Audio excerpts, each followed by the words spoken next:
importante a gente saber mais ou menos como é que está o cenário hoje e para onde tudo isso vai caminhar, né?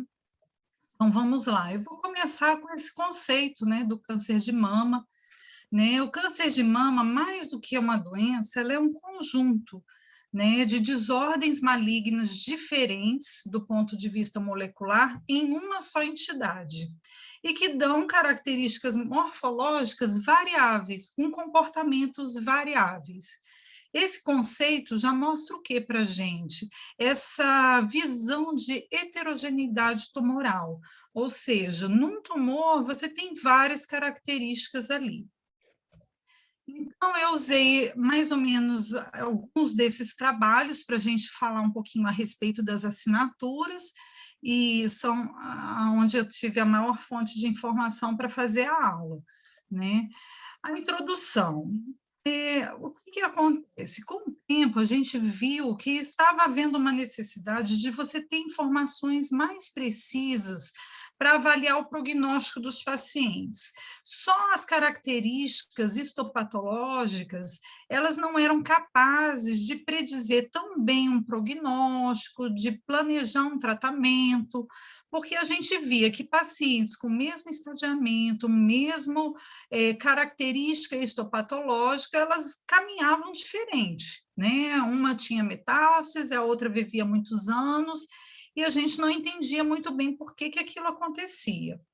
Com o desenvolvimento, né, dessa parte da genética, a gente começa a ter o aparecimento de plataformas de expressão gênica, né, que revelam a assinatura do RNA mensageiro dessas células do tecido, e que faz com que a gente tenha uma capacidade de diferenciar um pouco mais essas lesões, né, e ver esses diferentes comportamentos.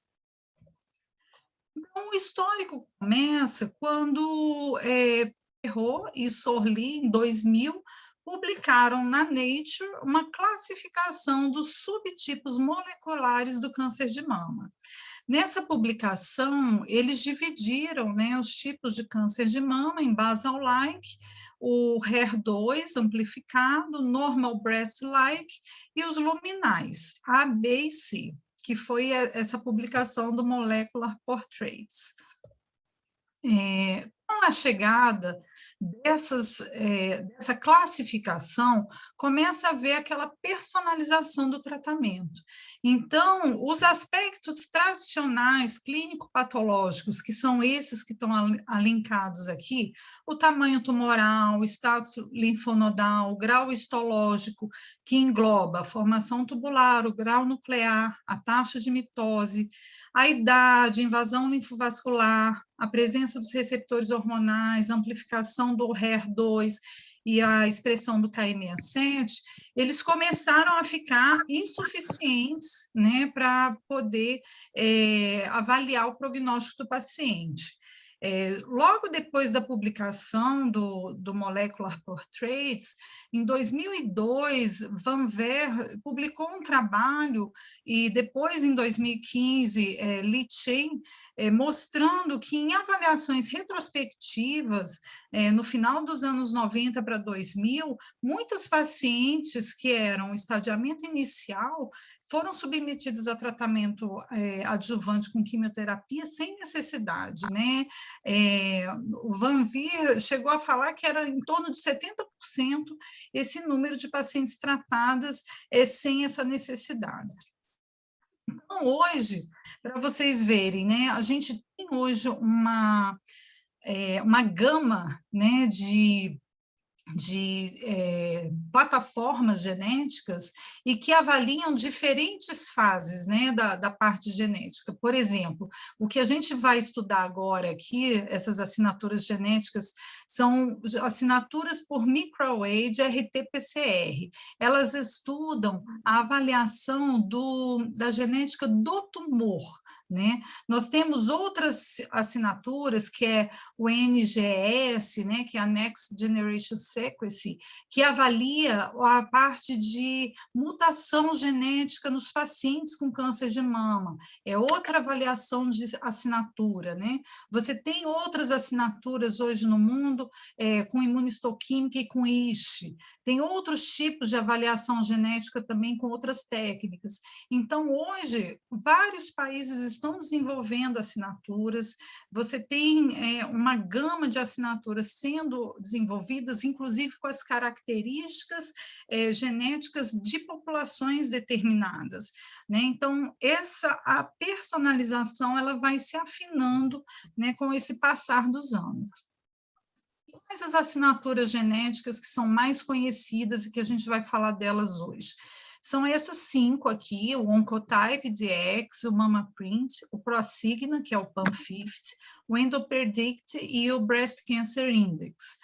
Por que a gente vai falar dessas 5? Porque elas são as assinaturas gênicas avaliadas nos tumores e hoje elas são as únicas que a gente tem embasamento científico e nível de evidência para utilizar na nossa prática clínica. Então, a gente vai começar falando um pouquinho do Oncotype, né? O Oncotype, ele é um teste molecular que foi criado com uma intenção de fazer uma avaliação prognóstica. Ele não tinha, no início, uma intenção preditiva, era uma avaliação prognóstica dos pacientes de baixo risco e, com isso, com a avaliação disso aí, ele descalonar futuramente a quimioterapia dos pacientes que fossem de muito baixo risco. Ele é baseado no ensaio de transcrição reversa quantitativa, que é essa QRT-PCR, né? O PCR é de Polymerase Chain Reaction, em 21 genes. O material que ele usa é material parafinado e os principais estudos que embasaram o uso dessa assinatura foi o TAYLOR-X e o Hexponder, né? Então, você tem aí 21 genes analisados, são 5 de referência e tem 16 genes que estão relacionados com a proliferação, com invasão celular, com as vias de proliferação e ativação dos receptores de estrogênio, né, entre outros aí. Então, o primeiro estudo que avaliou o Recurrence Score do Oncotype, que definiu de 0 a 100, foi um estudo que foi feito através da base de dados do NSABP-B14, que foi um estudo que avaliou o uso de tamoxifeno em mulheres de baixo risco, receptores hormonais positivos e linfonodos negativos, com tumor de mama inicial. Então, esse estudo, essa base de estudo, valeu para eles instituírem o Recurrence Score, né? Então, eles classificaram as pacientes que tinham Recurrence Score abaixo de 18, elas tinham baixo risco, né? Menos de 7% tinham metástases ao longo do tempo, quando acompanhadas, e o Recurrence Score acima de 31, elas tinham cerca de 31% de metástase ao longo dos anos. Então, eles classificaram o risco abaixo de 18 baixo, entre 18 e 31 intermediário, e acima de 31 eram pacientes de alto risco para metástase, para recorrência. Aí eles fizeram um estudo do TAYLOR-X e que procurou avaliar o quê? Dividiu o score entre 0 a 10, né, de 11 a 25 e acima de 25.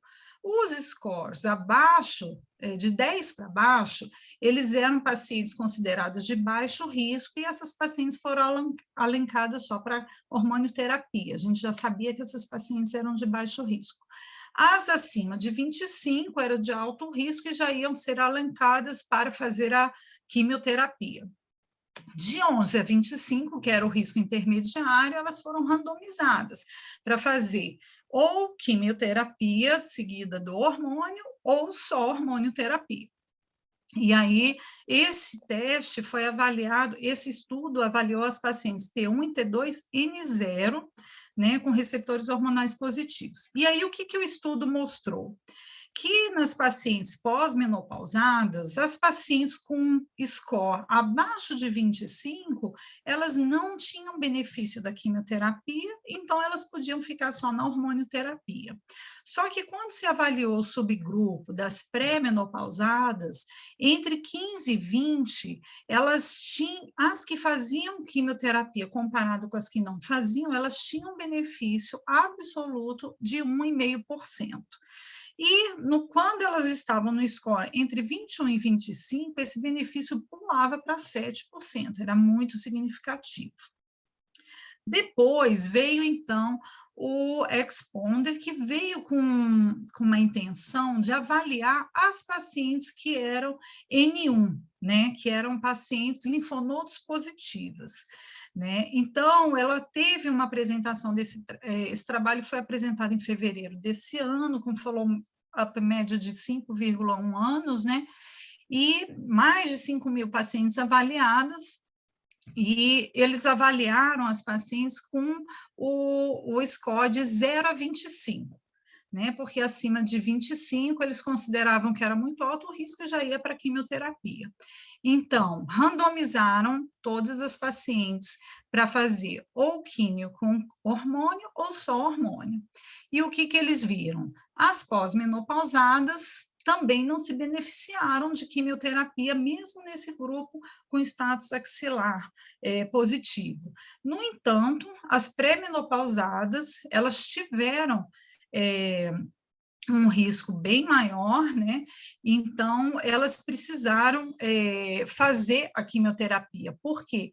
Porque entre 14 e 25, o benefício foi de 6,2%. E de 0 a 13 foi de 3,9%. Então, vocês verem que o benefício quem fez quimioterapia comparado com quem não fez foi muito alto.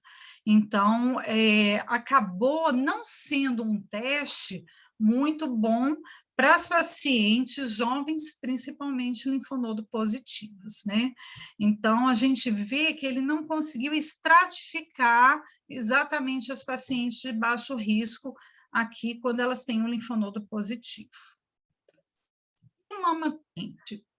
O MamaPrint, ele foi o primeiro teste, né, com avaliação de 70 genes, para avaliar o risco de metástases em 5 anos do diagnóstico.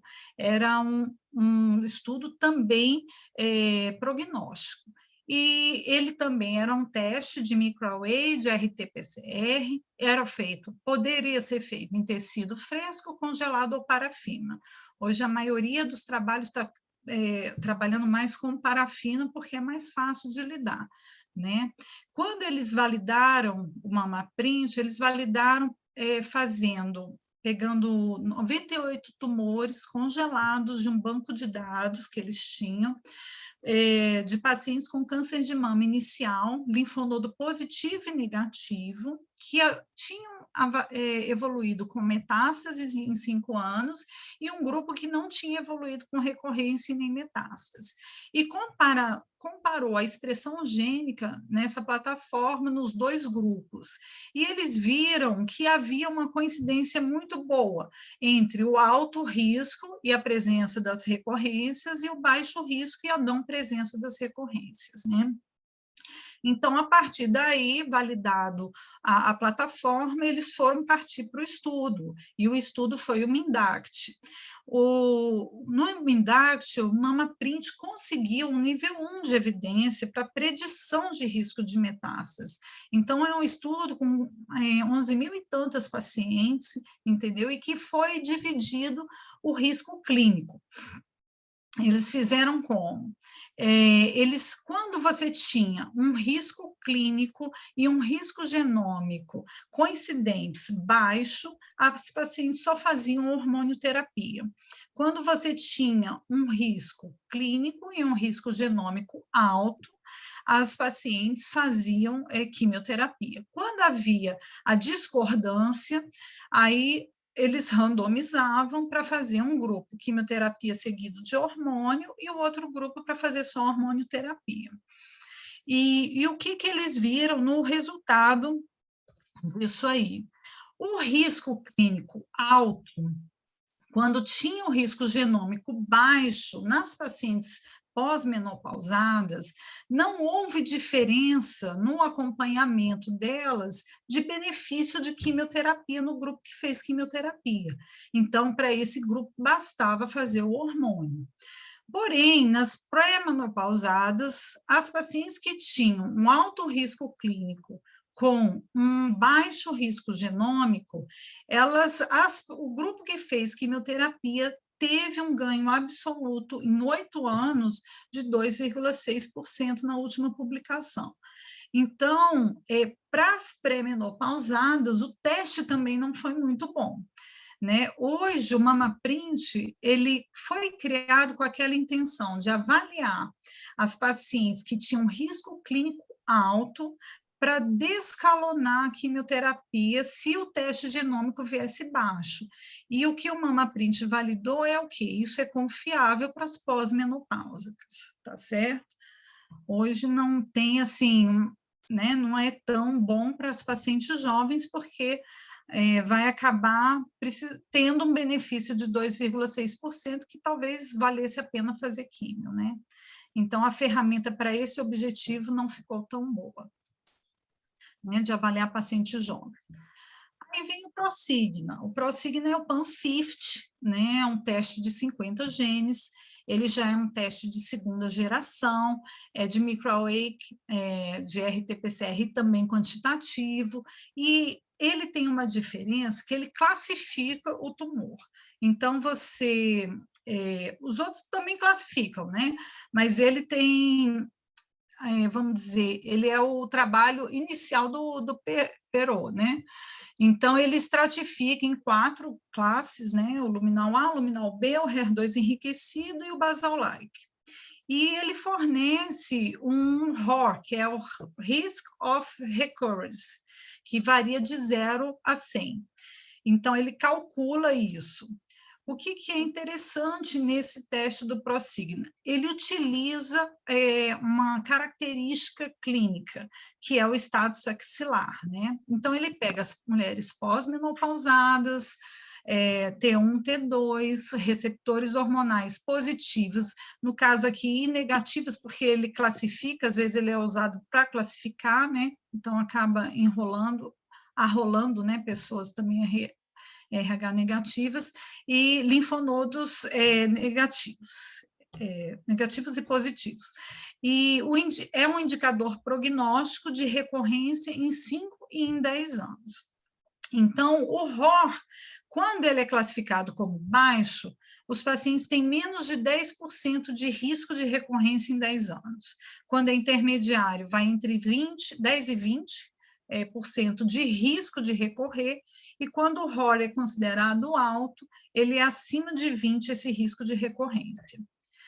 Aí o Prosigna, olha quando ele como é que é a contagem dele. Quando ele é linfonodo negativo, o ROR é baixo quando o número, né, do ROR é menor ou igual a 40. Quando ele é intermediário, quando é em 41 a 60 e alto entre 61 e 100. Quando o linfonodo é positivo, vocês veem que esse número cai. Ele é baixo quando é menor ou igual a 15, intermediário entre 16 e 40 e alto de 41 a 100. Então, a partir de 41, quando o linfonodo é positivo, ele já é considerado alto risco, diferente do linfonodo negativo, que é só a partir de 61. Então, isso acaba afinando um pouco a precisão do teste e identificar as pacientes realmente alto risco e realmente baixo risco nessas 2 categorias. Então, o Prosigna é um teste que é prognóstico mesmo, mas ele pode ajudar a decidir se as pacientes devem fazer hormonioterapia estendida baseada nesse risco, porque ele avalia entre 5 e 10 anos, né? Teve um trabalho publicado no ano passado, que é esse aqui que eu fotografei para vocês verem, que mostra que nos tumores luminais que têm um ROR baixo, Os antracíclicos não fazem nenhum efeito nos estudos retrospectivos, é uma avaliação retrospectiva. Mas é interessante para a gente sempre pensar, né? Olha, tumor luminal não precisa do antracíclico, né? A gente pode pensar numa quimioterapia menos agressiva, pensar em CMF, porque ele comparou nesse trabalho com CMF. Né? O benefício ele aparece nos tumores HER2 positivos, nos basais, né? Então, aqui a gente tem, olha, a curva, o forest plot de sobrevida global, e vocês veem que no score baixo, os tumores luminais, eles não se beneficiam. Tanto faz não, assim, você pode fazer CMF que não vai prejudicar, ao invés de fazer uma epirubicina, que o antracíclico é a epi, né? E na recorrência de doença à distância, né, a gente tem aqui também a mesma coisa, né? O benefício das pacientes com risco baixo, nos luminais a gente praticamente não tem, a gente vai ter no basal e no HER2. E o Endopredict, né? Ele é uma assinatura também de segunda geração multigene, prediz a recorrência à distância, mais ou menos a mesma coisa, os mesmos grupos que são esses pacientes de câncer de mama inicial de risco pequeno, né? T1, T2, RH positivo, né? Receptor hormonal positivo, linfonodo positivo e negativo, HER2 negativo. Nesse grupo, nesse teste, nessa assinatura, são 12 genes avaliados e você tem fatores clínicos aqui, que é o status linfonodal e o tamanho tumoral. E isso dá o EpiClean Score, que varia de 0 a 15. O EpiClean, ele é dividido em 2 tipos só, é alto e baixo, né? Assim como o MamaPrint, alto e baixo. Então, aqui o baixo risco é abaixo ou igual a 5, e o alto risco é maior do que 5.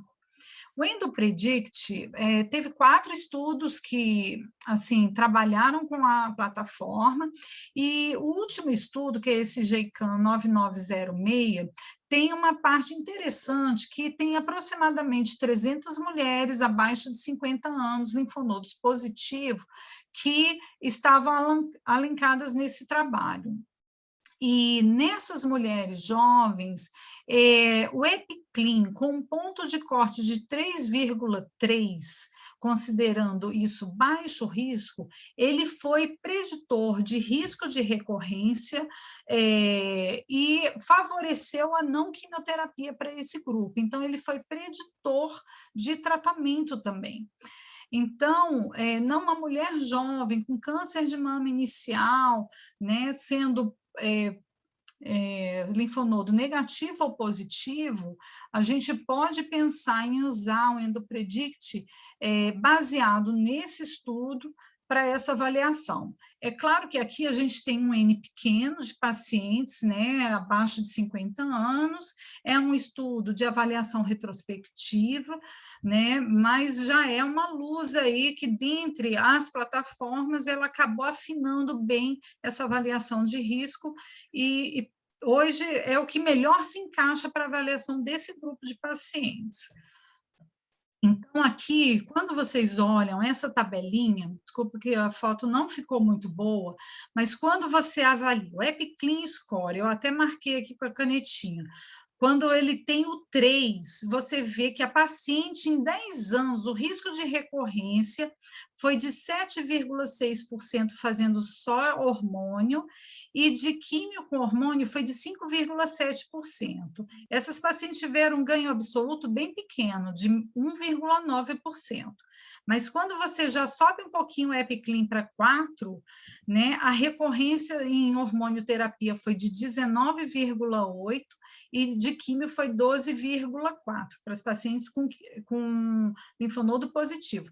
E aí, olha aqui que você vê, 7,4 de ganho absoluto para o pessoal que fez químio. Então, aqui já pula, né, esse benefício.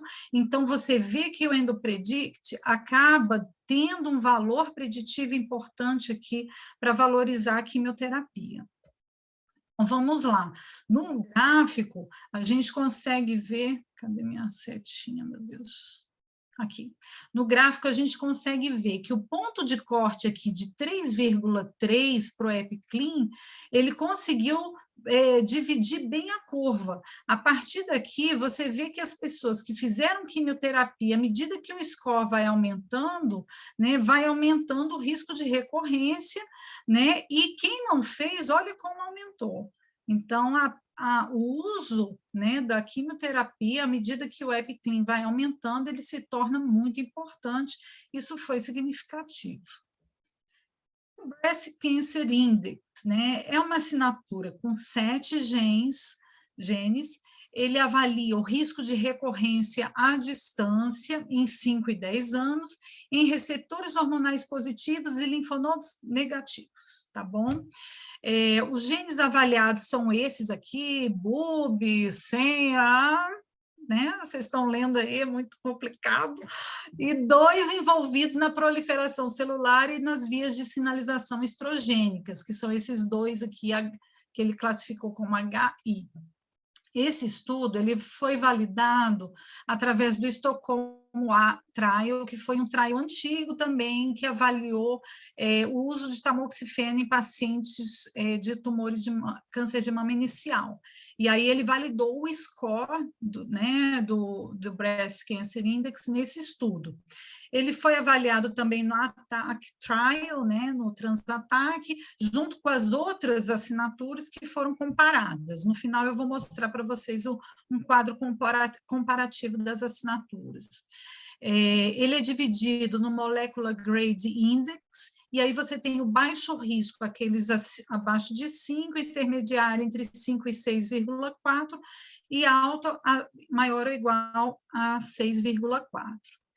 Esse Breast Cancer Index ele é usado para ajudar na decisão de hormonioterapia estendida.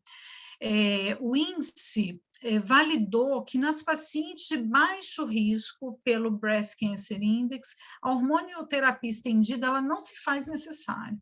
E os pacientes com risco intermediário, você pode discutir com o paciente a relação risco-benefício, né, de acordo com os sintomas que essas pacientes apresentaram, porque o ganho é pequeno.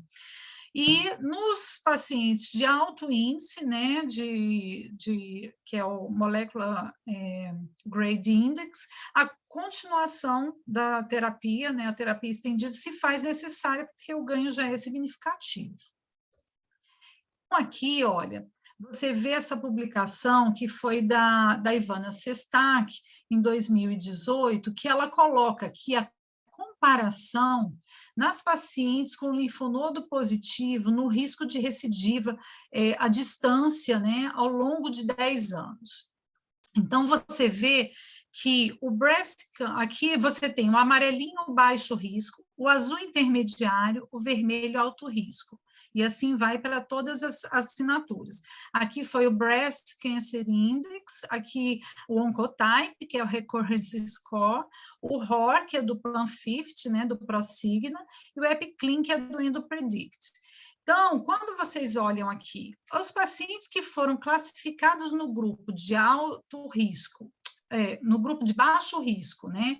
No Breast Cancer Index aqui, pelo Breast Cancer Index, foi 49,3% dos pacientes. E olha o risco de recorrência desse grupo de baixo risco, 23,8% em 10 anos. Quando você olha o do Oncotype, ele classificou 57,7% das pacientes linfonodos positivos no grupo de baixo risco. E olha o Recurrence Score desse grupo em 10 anos, 26,2%. Que grupo de baixo risco é esse que recorre esse tanto?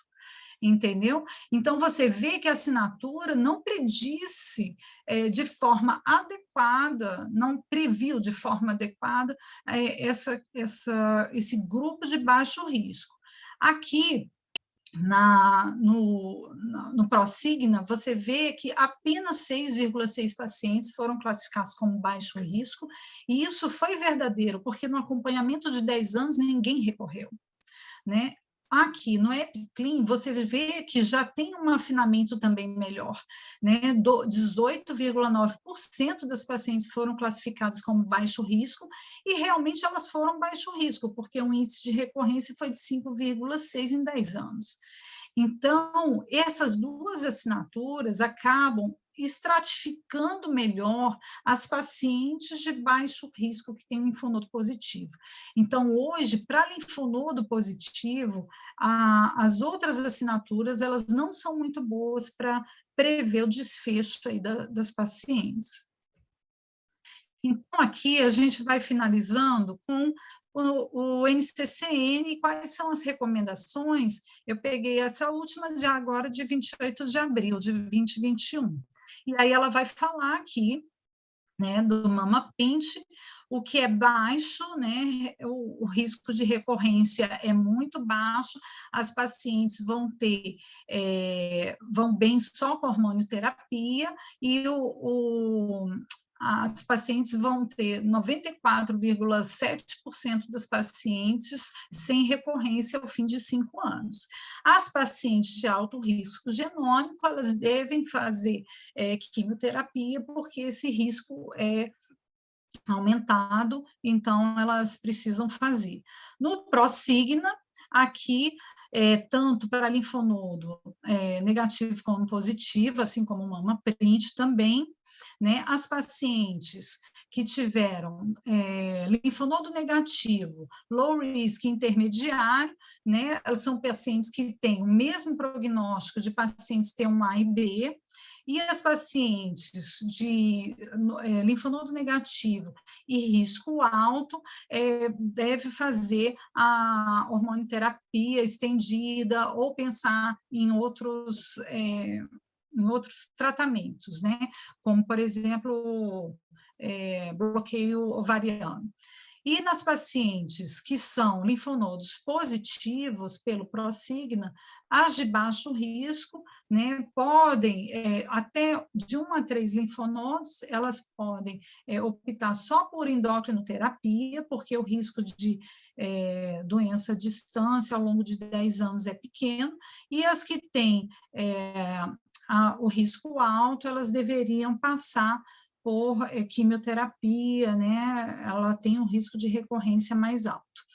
No teste do EndoPredict, né, considerando N0 e N1, as pacientes com EpiClean menor do que 3,3 vão se beneficiar apenas da hormonioterapia exclusiva, e as pacientes com EpiClean high deveriam passar por um planejamento de quimioterapia. Aqui é o resumo do Oncotype, né? O Oncotype, quando é na pós-menopausa N0 ou N1, abaixo de 26 vai fazer só hormônio, acima de 26 vai fazer químio. As pacientes que estão na pré-menopausa N0, né, a paciente abaixo de 15, só hormonioterapia, entre 16 e 25, né, considerar ou quimioterapia ou bloqueio ovariano, e nas acima de 26, quimioterapia. Nas pacientes pré-menopausadas, linfonodos positivos, químio para todo mundo, né, ele acabou não ajudando nesse grupo. E o Breast Cancer Index, aqui o que é low, né, mostra que você não precisa preocupar com a hormonioterapia estendida, porque eles vão ter o mesmo prognóstico de ter um ABN0, quer dizer, prognóstico muito bom. E o Breast Cancer Index High são pacientes que se beneficiarão de hormonioterapia estendida. Então, é um resuminho da aula. Aqui são os níveis de evidência, né? O Oncotype, ele é considerado preditivo e prognóstico para os pacientes N0, né? Preditivo e prognóstico para os pacientes N1, nível de evidência 1, e na pré-menopausa 2A. O MamaPrint, né, para preditivo, assim como o ProSigna e o Predict, ainda não está bem determinado, porque os estudos ainda são mais retrospectivos, né, e prognósticos 3 são, e o nível de evidência, MamaPrint 1 e os demais 2A. O Breast Cancer Index é preditivo de terapia estendida, né, e prognóstico, e o nível de evidência 2A também. Bem, para o futuro, o que a gente espera? Que essas assinaturas personalizadas se desenvolvam mais ainda e que a gente tenha uma assinatura específica para a população estudada, né? Tem a tecnologia proteônica se desenvolvendo ao longo desses anos e que deve desenvolver novos marcadores, né, que serão indicadores melhores e mais precisos do comportamento tumoral, porque essa tecnologia proteônica, ela visa o quê? Identificar pequenas diferenças na proteína que mudam a função, né, do ciclo celular. Então, isso vai além de você só identificar defeitos, né, mas também identificar a função, e vai acontecer da gente conseguir decifrar melhor esses mecanismos de controle celular, né, e a sua função, né, e isso deve melhorar esses novos alvos terapêuticos que a gente vai ter ao longo dos anos, né. Então é isso, gente, ainda tem um horizonte aqui para frente, mas a gente chega lá, né, se Deus quiser. Pronto, é isso, estou Muito bom, Carol, parabéns. disponível para perguntas. Essa aula pareceu resumão de vestibular, Carol. Não é? Deu só a nata aí das questões. Eu quis deixar bem assim, didático, assim, para os residentes saberem, assim, o que é a técnica de cada um, eles usam, quem usa tecido fresco, parafinado, esses detalhes, assim, que também acaba sendo importantes, né, para uma prova, para uma coisa assim que vocês vão fazer, né? Muito boa a aula, Carol. Parabéns, foi maravilhosa. Ai, lindinha. Que bom! Gente, não, eu tenho que recomendar para vocês uma aula, eu até nem falei, deixa eu falar antes que seja tarde, né? Tem um slide aqui que foi gentilmente cedido pelo Dr. Buzaide, e foi demais, né? Ele é demais. Foi da aula de ontem?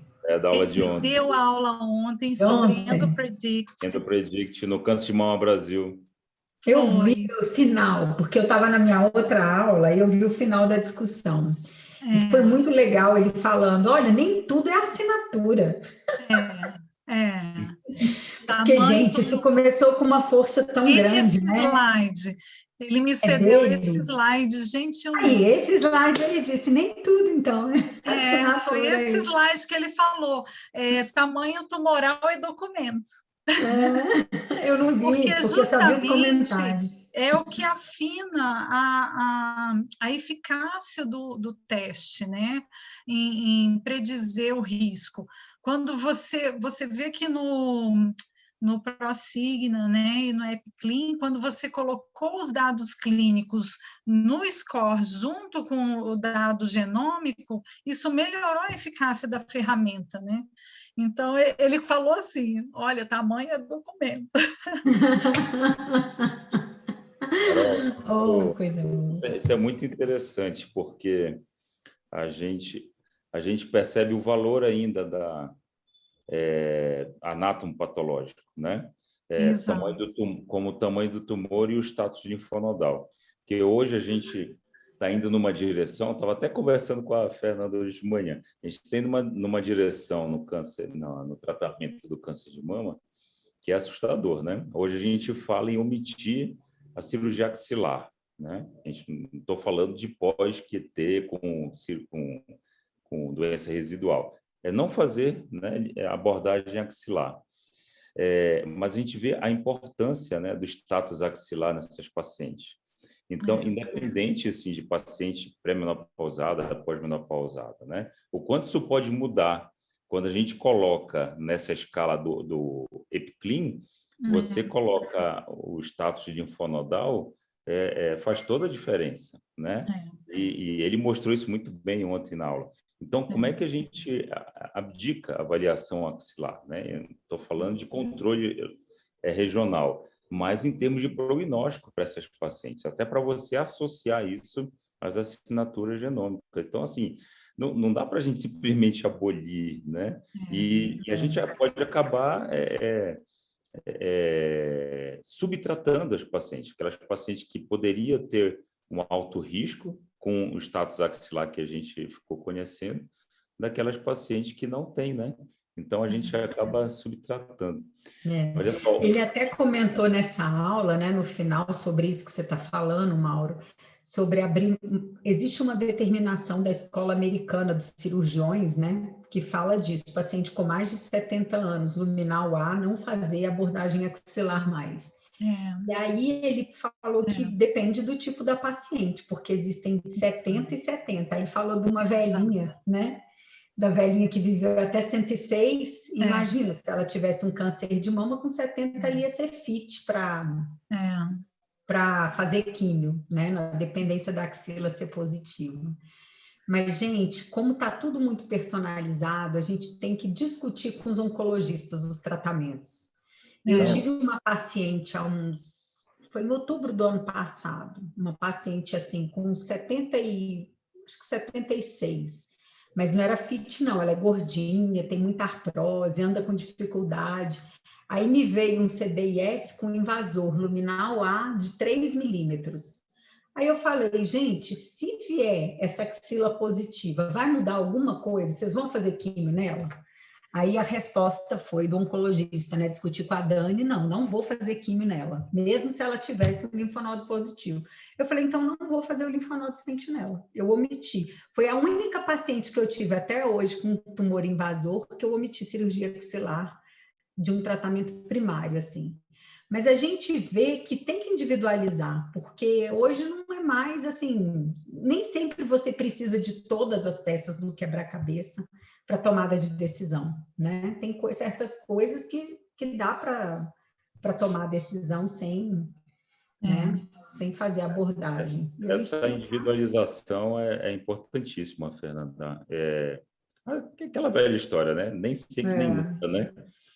Mas, assim, passar um caso também interessante para o lado contrário, né? Que a gente pensa muito em escalonar tratamento para os pacientes com essas assinaturas, né?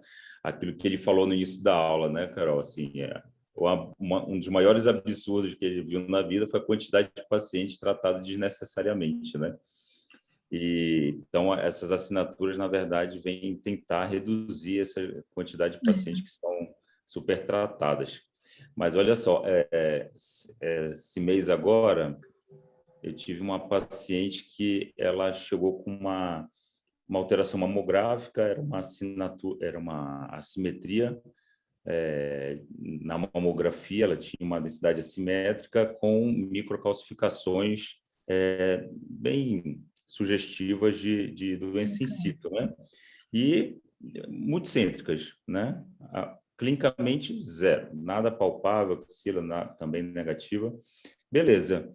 E como ela tinha essa assimetria importante, eu pedi uma ressonância para ela para eu avaliar melhor, porque estava esquisito aquilo de não ter nada clínico, né?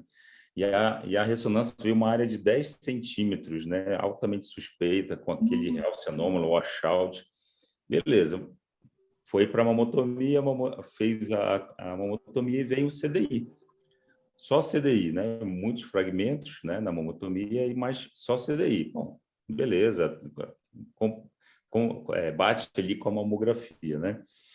E apesar de não ter clínica. Bem, aí o paciente foi para a adenectomia e biópsia de linfonodo sentinela. Digo, bom, se vier aí, vem aquele microinvasor da vida, né? Alguma coisinha assim, ou então uma invasão pequenininha. Aí, linfonodo sentinela veio negativo e veio doença in situ extensa, lógico, né? E veio um foco de invasão, maior foco de invasão de 1,1 centímetros e o grau histológico 2. paciente de 48 anos, receptor RE de 80%, RP negativo e um KI67 de 20%. Digo, olha, existe uma chance grande de você não fazer quimioterapia, toda aquela conversa, papapá, beleza. Mandei para o Cristiano. Aí o Cristiano assim, falou assim, Mauro, esse RP aqui, botei na escala, o risco dela foi lá para cima, vou pedir o oncotype dela. Olha o oncotype dela. Não sei se dá para vocês verem. Não dá. Você vai ter que ler para nós, amado. Recorrência score de 30. Putz! De 30. Ou seja, aquela paciente que tinha tudo para não fazer químio por causa de um RP, né, negativo, assim, foi que chamou a atenção, né? Mas RP assim, negativo é uma bosta. Nossa, é uma bosta. É uma bosta. É uma bosta, é ruim. Quando eu vi esse resultado de oncotype, meu Deus do céu. Aquela paciente que vai para químio ali pesada. Mas foi um susto, né? Assim, o quanto a assinatura ajuda a gente também para esse lado, né? Também, gente, só uma pergunta. Vocês estão tendo contato do ponto de vista prático na rotina de fazer outra assinatura que não seja um Oncotype? Olha, eu fiz uma paciente que eu achei que foi bom, porque essa paciente eu fiz uma mama print. Era uma paciente de 60 anos, ela era um tumor luminal B, e ela veio com KI67 de 80. Era muito alto o KI67 dela. Ela tinha, o receptor hormonal era RP em torno de 20, era baixo, e o receptor de estrogênio era alto, 80, 90. Na época, ela tinha um tumor que era um T2 baixo, 2,4, 2,5 centímetros, axila negativa.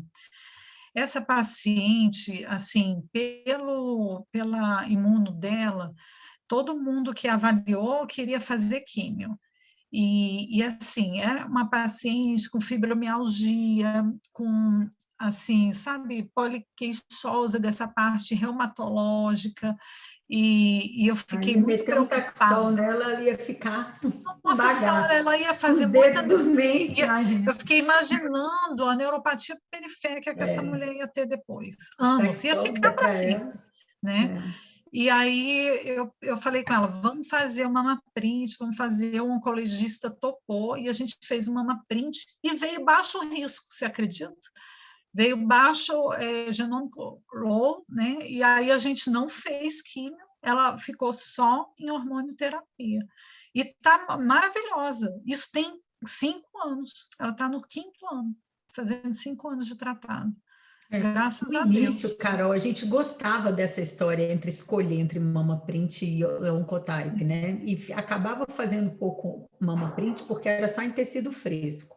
Depois começou a fazer em parafinado, aí deu para começar a escolher. E aí, quando você achava que tinha que fazer químio, você queria realmente descalonar, porque tinha um alto risco clínico, você estava naquela situação que você explicou, era o que fazia.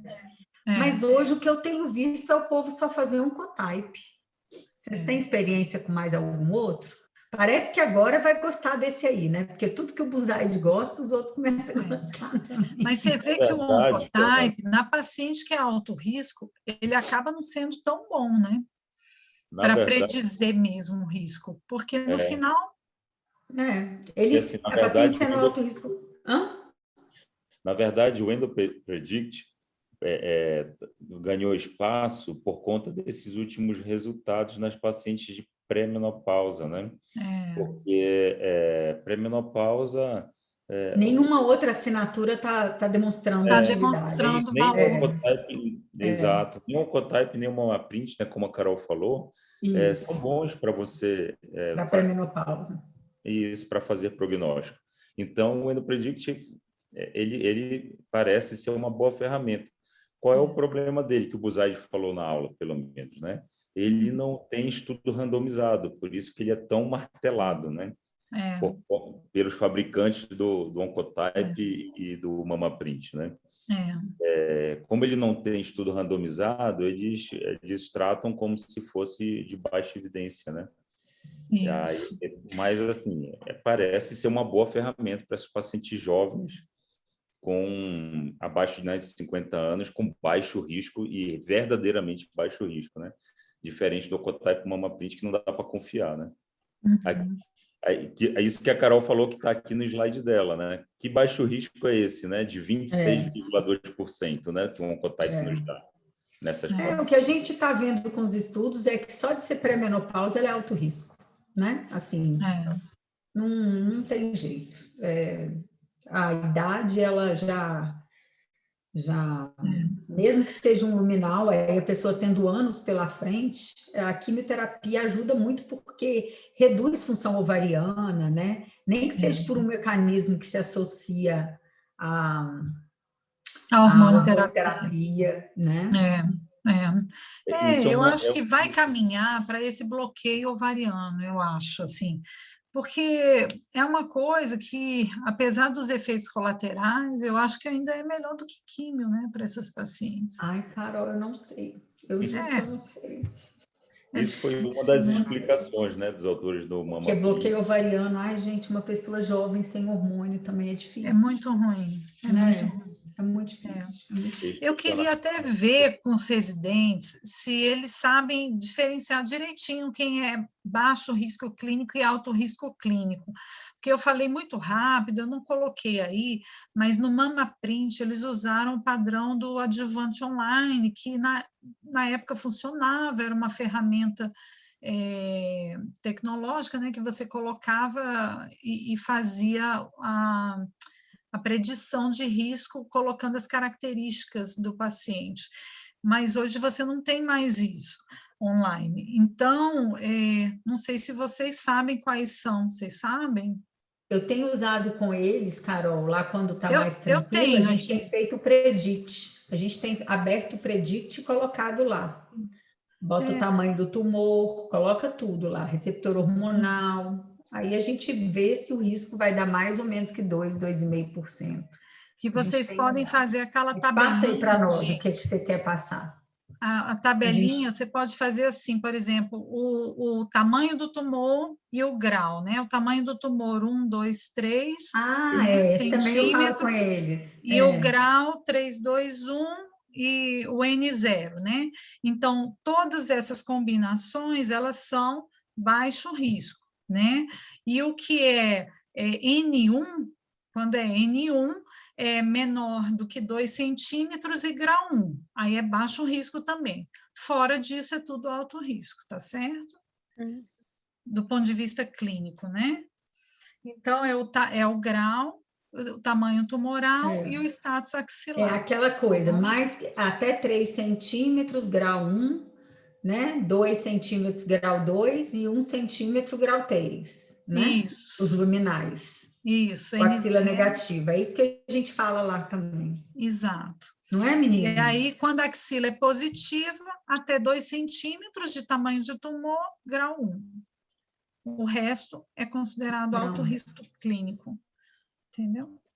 Que aí fica fácil de você, assim, né, visualizar o que é o baixo risco clínico. Até para você raciocinar nos planejamentos, independente de usar a ferramenta, né? Eu, assim, essa tabela realmente eu não conhecia, não. O que normalmente, às vezes, a gente faz é usar a calculadora, né? Entrar no site e colocar a calculadora para ver a diferença que a gente tem ali na curva da hormonoterapia estendida, da químio, ou então ver no anátomo patológico quais são as características que a gente tem ali, o grau histológico, se tem invasão linfovascular, se tem necrose presente, aquelas características que vêm assim no descritivo ali do anátomo patológico. Essas características, Thais, elas são importantes, né? Eu até alenquei elas aqui em cima e tudo. Cadê? Onde é que eu botei? Acho que foi nesse slide aqui. Isso daqui. Meio que no né? início. Então, assim, isso aí, assim, para a gente é isso mesmo. Todas essas características são importantes para a gente avaliar, né? Mas o que eu estava comentando é assim, o que foi usado como parâmetro, né? No trabalho do MINDACT para o MamaPrint foi só o tamanho, o grau e o status axilar, entendeu? A idade, né? Você vê que nesses cálculos de risco, a idade já está colocada, né? Depois, o adjuvante online botou depois a idade também, mas no começo foi só esses 3 parâmetros, entendeu? Mas a tabelinha isso. do 321, a gente sempre usou ela, né? Assim, na verdade, eu não sei, mas na época eu acho que era Sangalen. Eu acho que era do Sangalen, exatamente. Que criou o quadrinho da axila negativa, né? Tinha um quadrinho. Isso ficou. Exatamente.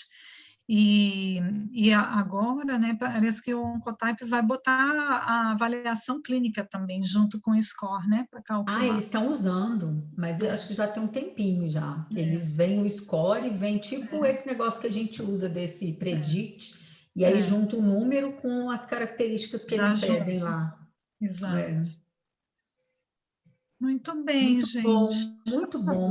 Tá de parabéns, muito boa aula. Que bom, gente. Que bom que vocês gostaram. A aula está disponibilizada. Não sei se o Vinícius gravou. Gravei. Então pronto. Doutora, tem algumas perguntas. Espero não ter falado nada de errado. Nós falamos tanto que não deixa vocês falar. Tá, vou até ficar calada. Eu peço esses testes, na peça de biópsia, é isso? Isso, okay. Exatamente.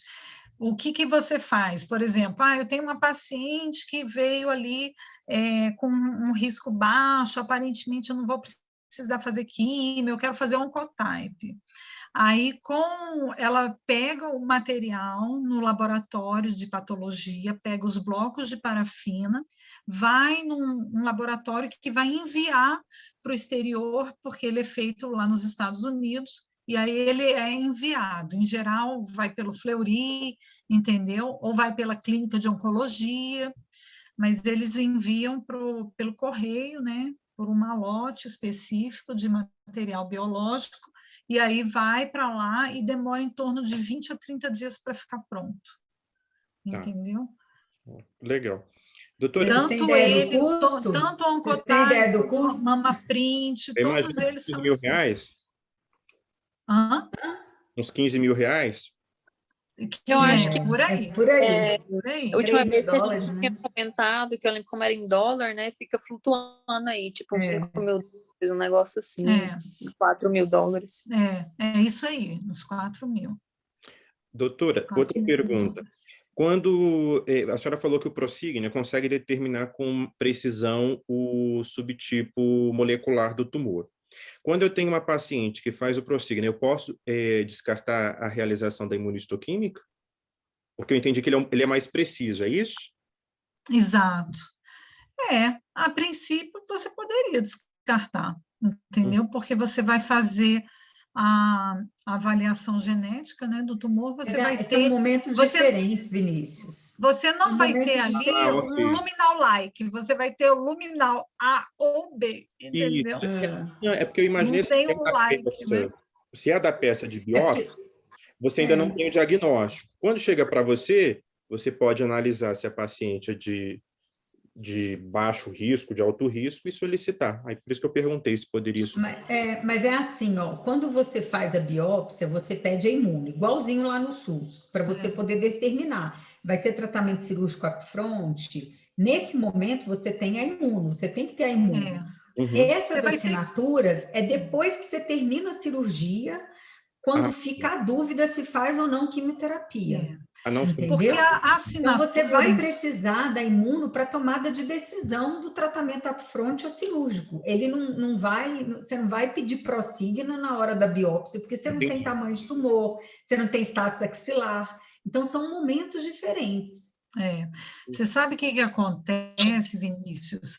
Essas assinaturas, nessa fase inicial, né, upfront do tratamento, muitas vezes você não consegue ela a tempo, né? Isso atrasa também o tratamento.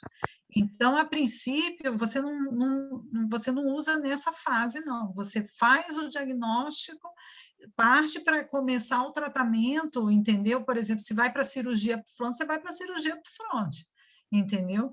E o tratamento, por exemplo, estendido, né, de uma hormonoterapia, então é uma coisa que é lá na frente, entendeu? Ele não é antes, não. Entendi. Só mais 2 perguntas, na verdade. Existe algum plano de implantar isso no SUS? E se os planos de saúde, eles cobrem algum desses testes? Não. Hoje não existe espaço ainda para essas assinaturas genéticas de tumor no SUS. O que está se procurando no SUS é a gente ter as assinaturas de mutação genética nas pacientes, né? Herdadas, autossômicas, porque essas assinaturas elas vão ser importantes para um determinado nicho de pacientes e que vão ter impacto, né, para o planejamento.